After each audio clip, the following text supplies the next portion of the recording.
नमस्कार। आप सभी पशुपालक भाइयों को आपका अपना यूट्यूब चैनल पशुपालन जानकारी में स्वागत है।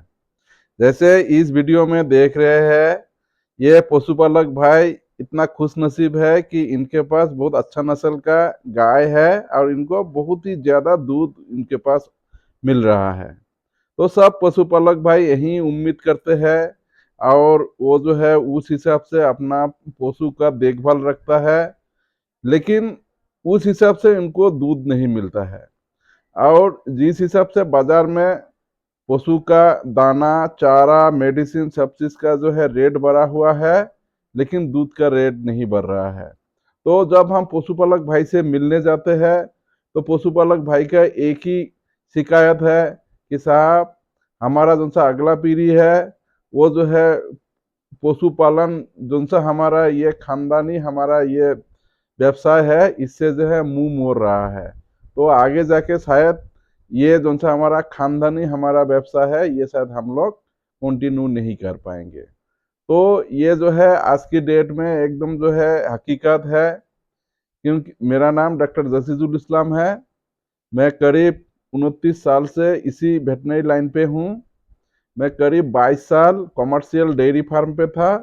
उसके बाद पिछले 7 साल से मैं सीमेंट स्टेशन में हूँ। मैं 2 साल एनडीडीबी का सीमेंट स्टेशन एबीसी सैलून, वहाँ पे मैं सीमेंट स्टेशन हेड था।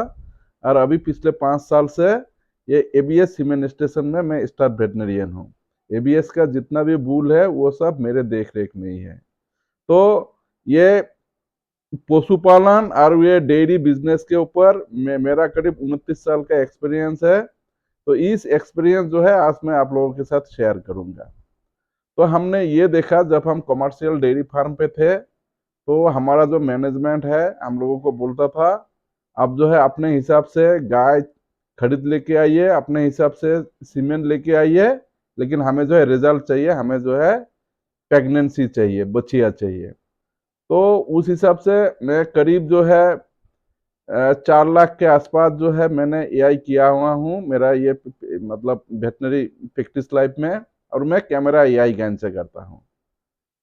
तो और मेरा कंसेप्शन रेट जो है एआई करने का कंसेप्शन रेट ये करीब जो है 75% से ऊपर है। लेकिन फील्ड में जब हम करने जाते हैं, एआई करने जाते हैं, फील्ड में थोड़ा सा जो है बहुत सारे प्रॉब्लम हम लोग देखते हैं। तो उसमें थोड़ा सा कंसेप्शन रेट जो है कम हो जाते हैं। तो जब भी हम फील्ड में जाते हैं, फील्ड में जाके देखते हैं कि जो है वहाँ का जो सा पशु का हालत है वो बहुत खराब है। तो इसके बारे में जो है हम पशुपालक को बहुत सारे सलाह भी देते हैं। और आखिरकार हम वही देखते हैं कि पशु जो है फर्टिलिटी में कमी आ रहा है। तो ये फर्टिलिटी क्या है? ये फर्टिलिटी हम जो है एकदम आसान तरीके से मैं आपको समझा रहा हूँ कि आपके पास जो है एक बच्चिया है या तो फिर एक गाय है जो प्रॉपर हीट में है। हर 21 दिन बाद जो है वो हीट में आ रहा है, और हीट का जितना सारा साइंटिफिक लक्षण है वो सब कुछ सही है। एकदम उसका जो सा डिस्चार्ज है वो जो है शीशा जैसा साफ क्लीन है, और वो जो है हैंगिंग है। और ये जो सा आपका हीट में उसका जितना भी जो है उसका सिम्टम है सब दिखा रहा है। पशु आपका जो है निगेटिव एनर्जी बैलेंस में नहीं है।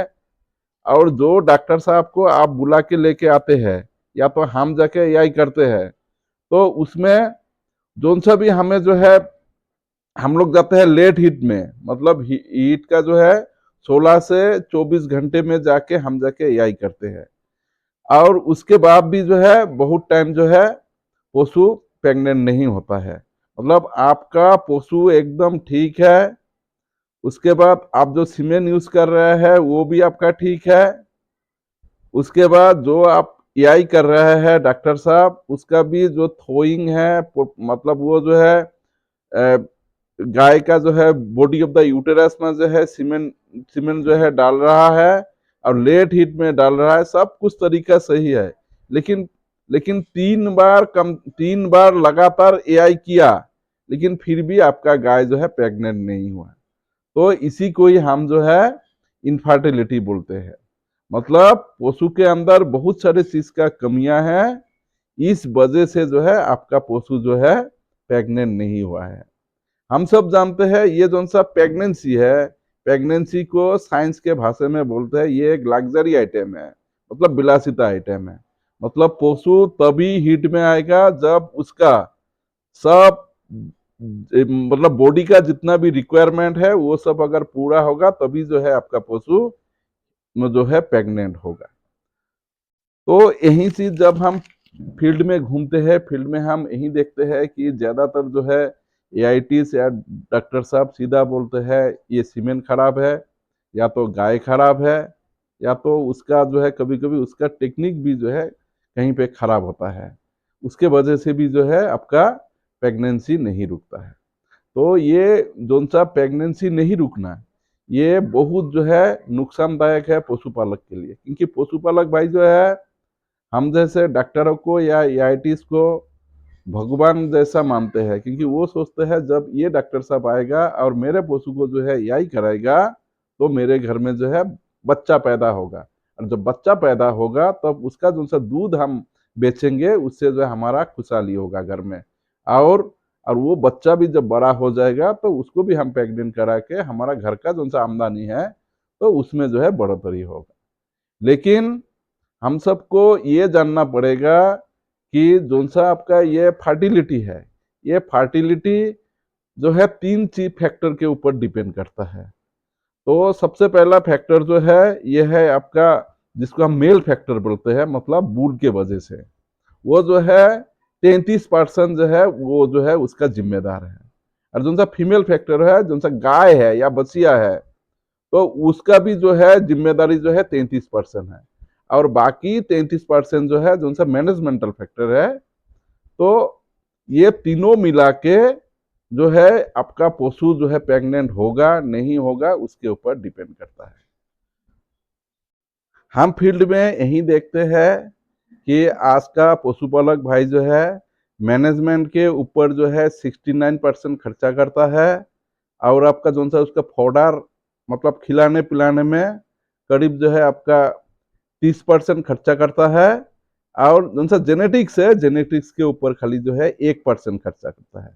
लेकिन हम जब डेयरी कमर्शियल डेयरी फार्म पे थे तो वहां पे वो जो है उल्टा होता था। तो वहां पे हम लोग जेनेटिक्स के ऊपर 60% खर्चा करते थे, मैनेजमेंट के ऊपर हम जो है 20% खर्चा करते हैं, और फॉडर एंड फीड के ऊपर हम जो है 20% खर्चा करते हैं। तो हम अगर ये इनफर्टिलिटी या तो कॉन्सेप्शन के रेट के ऊपर अगर हम अगर ध्यान देंगे तो इसमें जो है तीन चीज के ऊपर हमें जो है ध्यान देना पड़ेगा। सब पहला है हमारा जो सा मेल फैक्टर है। मेल फैक्टर में जो सा बूल का सीमेंट हम लोग यूज करते हैं, वो बूल का सीमेंट से जो है कितना बच्चा हुआ है, उसका फर्टिलिटी रेट क्या है, वो हमको जानना पड़ेगा, तभी जो है उस बुल को हम सिलेक्ट करना चाहिए। उसके बाद जिस बुल का हम सीमेंट यूज करेंगे उस बुल का सीमेंट का क्वालिटी कैसा है, वो कौन सा कंपनी से आ रहा है, ये कौन सा कंपनी है वो रेपुटेड और अच्छा कंपनी है या नहीं है। तो ये दोनों चीज जो है हमें जो है ध्यान देना पड़ेगा। दूसरा हो गया फीमेल फैक्टर। फीमेल फैक्टर में जो सा गाय हम सिलेक्ट करेंगे वो अगर बछिया है तो उसका जो सा बॉडी वेट है वो कम से कम 300 केजी के ऊपर होना चाहिए, और कम से कम वो जो है 9 महीने में वो बछिया जो है हीट में आती है, और 2 हीट उसको जो है छोड़ने के बाद ही उसको जो है हम जो है यही करने के बारे में सोचना पड़ेगा। और एक चीज है जो सा आपका गाय या बछिया है वो जो है निगेटिव एनर्जी बैलेंस में तो नहीं है। निगेटिव एनर्जी बैलेंस को आप ऐसे ऐसे आप जानिए कि पशु का जब बच्चा देता है या तो जब वो दूध में आता है तो उसका शरीर में जितना मिनरल है विटामिन है वो सब जो है वो बच्चों में जाता है या तो बाद में दूध के साथ निकल जाता है। और बाहर से अगर वो मिनरल और विटामिन अगर उस पशु को हम अगर नहीं खिलाएंगे नहीं पिलाएंगे तो उसका शरीर में ये मिनरल और ये विटामिन का कमियां होता है, और इसके वजह से पशु जो है निगेटिव एनर्जी बैलेंस में जाते हैं। तो पशु एकदम जो है वीक होगा, और वो जो है कभी भी जो है वो जो है प्रेग्नेंट नहीं होगा जब तक उसको हम बाहर से उसका निगेटिव एनर्जी बैलेंस को हम मेंटेन नहीं करेंगे।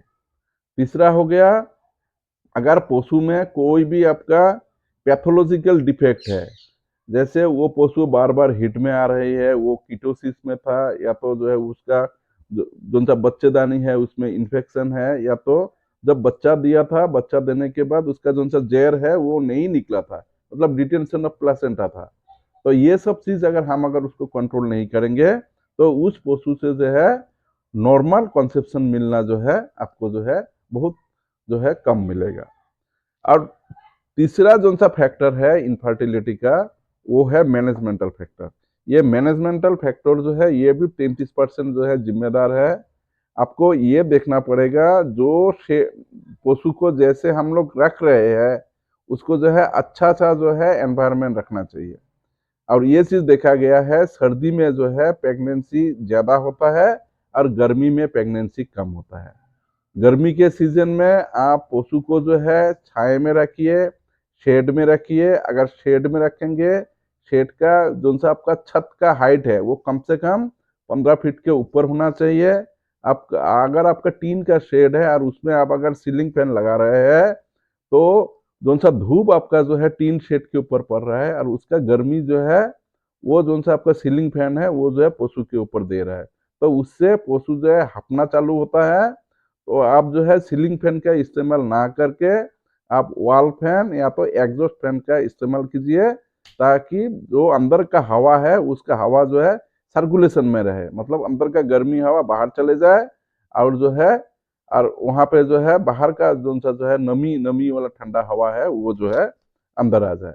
और आप गर्मी में फॉगर का यूज कीजिए और बरसात के सीजन में आप जो है फॉगर नहीं चलाना है। बरसात का सीजन में अगर फॉगर चलाएंगे तो ह्यूमिडिटी ज्यादा होगा, और ह्यूमिडिटी ज्यादा होगा तो आपका जो है दूध का प्रोडक्शन भी कम हो जाएगा और आपका प्रेगनेंसी भी जो है पशु नहीं होगा। तो ये सब जो है मैनेजमेंटल फैक्टर है। और पशु को गर्मी के सीजन में ताजा पानी से कम 2 से 3 बार नहाइए। पशु को एकदम ताजा पानी बार बार दीजिए पीने के लिए। पशु को गर्मी में हरा चारा जितना खिलाएंगे उसका बॉडी का जो सा मतलब नमी है, बॉडी का जो सा वाटर रिक्वायरमेंट है वो अगर पूरा रहेगा तो आपका पशु जो है गर्मी का सीजन में भी वो जो है अच्छा प्रेग्नेंट होगा। इसके बाद आता है जो सा हम उसको खिलाते हैं उसके ऊपर भी हमें जो है ध्यान देना चाहिए।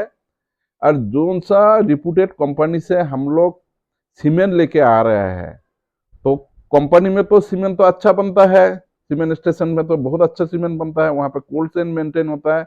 उसके बाद वो सीमेंट स्ट्रो जब हम एआई करने के लिए लेके आएंगे, ये पूरा प्रॉपर चेन कोल्ड चेन जो है मेंटेन करना पड़ेगा। और जो भी एआईटीज जो है आपका एआई करने के लिए जाएगा, उस एआईटीज को ये ध्यान रखना चाहिए जो उनका हीट है, हीट को हम 4 हिस्से में डिवाइड करते हैं। ये 21 दिन का हीट होता है, ये प्रो स्ट्रेस 3 दिन का होता है, स्ट्रेस 1 दिन का होता है, मेट स्ट्रेस 2 दिन का होता है और डाई स्ट्रेस 15 दिन का होता है।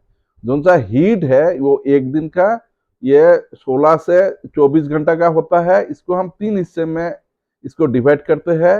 इसको हम जो है अर्ली हीट बोलते हैं 0 से 8 घंटा, 8 से 16 घंटे को मिड हीट बोलते हैं और 16 से 24 घंटे को लेट हीट बोलते हैं। आप लेट हीट में ही जो है एआई करना है। उसके बाद जब हम जो है हैंडलिंग पशु को जब हम हैंडलिंग करेंगे, हम कोशिश ये करेंगे एआई जो है सुबह के टाइम पे ही करे। और जब हम थ्रोइंग करेंगे स्ट्रो को, वो जो है प्रॉपर थ्रोइंग होना चाहिए, वो उंगली से हम जो है थ्रोइंग नहीं करना चाहिए। हम उसको जो है 37 डिग्री टेम्परेचर पानी में उस स्ट्रो को 45 सेकेंड के लिए हम जो है उसको थ्रोइंग करना चाहिए। अगर स्ट्रो पानी में तैर रहा है इसका मतलब वो स्ट्रो खराब है, उसको डिस्कार्ड कीजिए। उसके बाद आप एआई गन में जो है लोड कीजिए। लोड करने के बाद आप जो है उस पशु को आप एआई कीजिए। आप जब वो सीमेंट जो हम सीमेंट आप डालोगे वो पशु का बॉडी ऑफ द यूटेरस में डालना चाहिए। और जब आप पिस्टन जब आप मारेंगे तो वो जो है कम से कम 5 सेकेंड में उसको जो है पुश करना चाहिए। और पशु और जब हम ये जो है एआई करेंगे, एक चीज का ध्यान रखना है, ये स्ट्रो को जब हम LN2 से निकालते हैं वहां से लेके जब हम एआई करते हैं वो पूरा टाइम जो है 5 मिनट से ज़्यादा नहीं होना चाहिए। तो ये सब चीज़ अगर ध्यान में रखेंगे, अगर प्रॉपर टाइम पे, अगर प्रॉपर जगह पे हम अगर इसको अगर एआई करेंगे, तो आपका ये जो सा कंसेप्शन रेट है, जो सा आपका इनफर्टिलिटी है, ये सब आपका जो है कंट्रोल हो जाएगा। और बहुत सारे पशु में ये देखा गया है, वो जो है 1 दिन से ज़्यादा होता है, और आप एआई करने के बाद, उसके बाद भी अगर 8 घंटा बाद भी अगर आपका हीट, पशु का हीट अगर लगातार रह रहा है, तो आप जो है रिपीट एआई कीजिए। और बहुत सारे पशु में ये देखा गया है, पशु जो है 24 घंटे से ज्यादा आपका जो है हीट में है, और जो 21 दिन से पहले ही हीट में आता है, और बहुत सारे पशु जो हीट में आते ही नहीं है। तो ऐसे पशु के लिए आप जो है हीट सिंक्रोनाइजेशन कीजिए, जिसको हम जीपीजी प्रोटोकॉल बोलते हैं। आप 0 डेज, 7 डेज, 9 डेज, इसमें जो है 3 इंजेक्शन लगेगा, और उसका 16 घंटा बाद जो है आप जो है उसको जो है एआई करवा दीजिए। तो पशुपालक भाई को हम यही उम्मीद दे सकते हैं कि आप अगर पशु को अच्छी तरह से रख रखाव करेंगे, मैनेजमेंटल अगर आपका सही रहेगा, आपका गाय या बछिया अगर जो है अच्छा है, और सीमेन अगर अच्छा कंपनी से लेके आ रहे हैं, और जो डॉक्टर साहब से आप एआई करवा रहे हैं, वो डॉक्टर साहब भी अगर एक्सपीरियंस वाला है, तो आपका जो सा पशु है वहाँ पे इनफर्टिलिटी का प्रॉब्लम कम हो जाएगा, आपका पशु गाभिन होगा। जब पशु गाभिन होगा, आपका पशु अगर बहुत अच्छा जेनेटिक्स वाला पशु है, तो आपको जो है बहुत अच्छा जो है दूध मिलेगा, और उस दूध से जो है आपका जो सा परिवार का जो सा इनकम है, वो भी आपका जो है बढ़ जाएगा, और आपका जो सा अगला नस्ल है वो भी इस बिजनेस में ध्यान देगा। धन्यवाद।